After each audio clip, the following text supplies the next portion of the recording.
Good morning, Europe. Thank you for starting our day with us. Here's a look now at Thursday's top stories. Today marks a month of war in Ukraine. The capital, Kyiv, continues to hold off the Russian offensive, but is Moscow turning it into a war of attrition? The European Commission announces a €3.4 billion package to help member states with the needs of those fleeing Ukraine. And a special NATO summit gets underway in Brussels to discuss the war and the future of European security.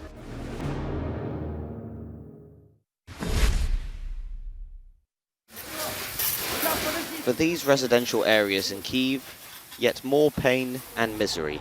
After Moscow failed to secure a quick victory, this conflict is starting to become a war of attrition. Russian troops are said to be adopting defensive positions outside the capital, rather than advancing. This may mean that fires will burn in Ukraine for many more weeks to come. However, the mayor of Kyiv, Vitaly Klitschko, is more upbeat, claiming Ukrainian forces are gaining ground. From official sources we receive information. Right now the small city Makariv and almost whole Irpin already in the control is Ukrainian soldier. And in Kherson, the first major Ukrainian city to fall to Russia, protesters defied Russian tear gas as they continued resisting Vladimir Putin's occupation of their homeland. In Mariupol, the destruction continues. The small town of Kotsorovichi near Kyiv is also facing Russia's wrath. And from America, US Secretary of State Antony Blinken has confirmed that his government firmly believes that Russian forces have committed war crimes in Ukraine. The Organization for Security and Cooperation in Europe has already begun investigating. So as of March 15th, there will be a fact-finding team that looks at gross violations of human rights, violations of international humanitarian law, possible war crimes, and crimes against humanity. They will compile that information into a public report coming out in approximately 3 weeks, and then they will feed that information as well to other relevant jurisdictions, such as, for example, the ICC or the ICJ. Russia too is feeling pain. NATO estimates that it may have lost a similar number of troops in 4 weeks of war in Ukraine, as in 10 years of fighting in Afghanistan.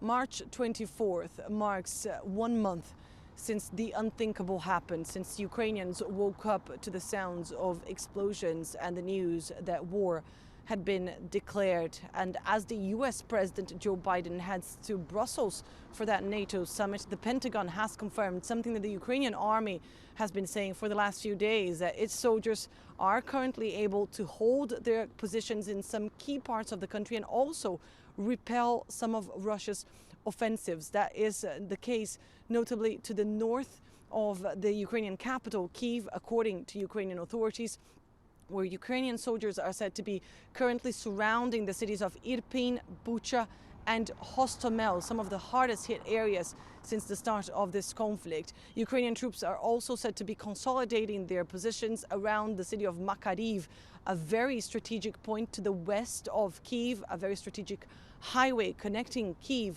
to the west of the country. Meanwhile, however, bombardment continues in the city of Mariupol to the southeast of Ukraine, the hardest hit in this month-long conflict, where a maternity hospital, a theater, an art school were among the infrastructure hit and completely destroyed in the fighting.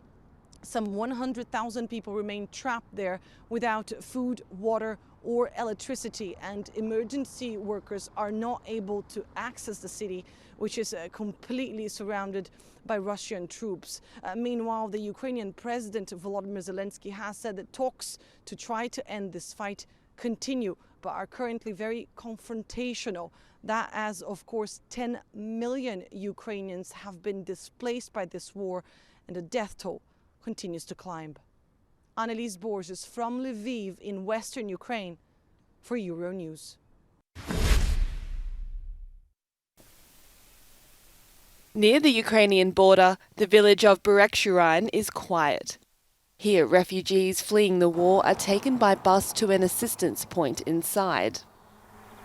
2 weeks ago, up to 1,400 people were arriving each day. Now it's about 300 or 400. Elena is travelling alone after she managed to escape Kyiv. A bad situation in our city, that's why I understood that I should go to another country. My mom should stay. Sorry. Tens of thousands of refugees have passed through this village in recent weeks. Most stay for a few hours or maybe a day. The centre is staffed by volunteers and NGO workers, including some who have travelled all the way from Israel. The Sovereign Military Order of Malta has sent around 70 people to the area. So many people are now coming from war zones, and so many people are even traumatized. So it's very important that we're present in their lives, even in this short time they're here at the aid point. Refugees are provided with accommodation, medicine, food and drink. Donations have been used to stockpile a wide range of essentials, including prams. It might be a small facility, but after what they escaped, it's always a welcomed sight. This is one of the rooms where the refugees are being sheltered. Volunteers try to make it as cozy as possible, even with toys. Ede Magyar for Euronews, from Hungary, Berek Surány.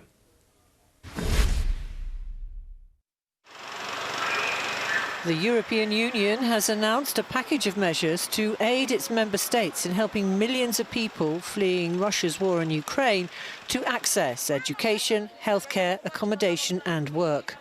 The Commission is freeing up €3.4 billion.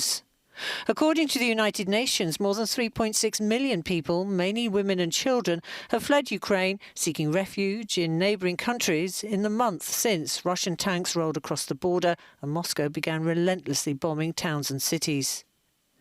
European Commission Vice President Margaritis Sinas said a new raft of measures aims to build on a temporary protection directive issued earlier this month and on initiatives happening across Europe to welcome refugees. There has been a remarkable outpour of support all across the European Union, but this is not sustainable in the long term and without our support. This is why we want to launch a new Safe Homes initiative and see how we can partnership with the private sector and create new innovative partnerships at local, national and EU level to support those Europeans who are making their homes available to refugees. The measures will include establishing procedures for safely transporting unaccompanied children, amid signs that criminals could already be preying on them and other refugees.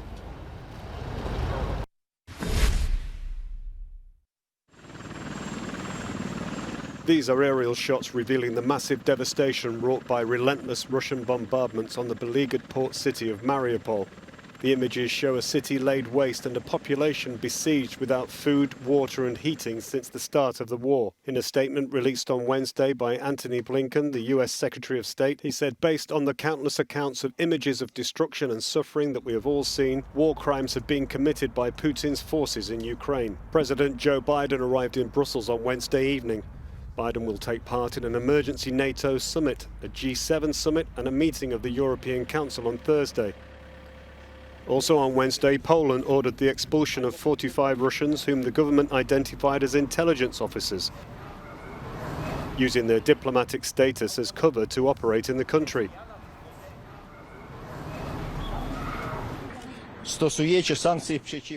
You have been imposing sanctions on us non-stop for many years, even before 2014.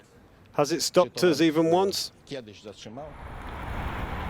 In retaliation for Washington's move to remove 12 of Moscow's New York-based representatives to the UN, Russia says it will expel an unspecified number of US diplomats.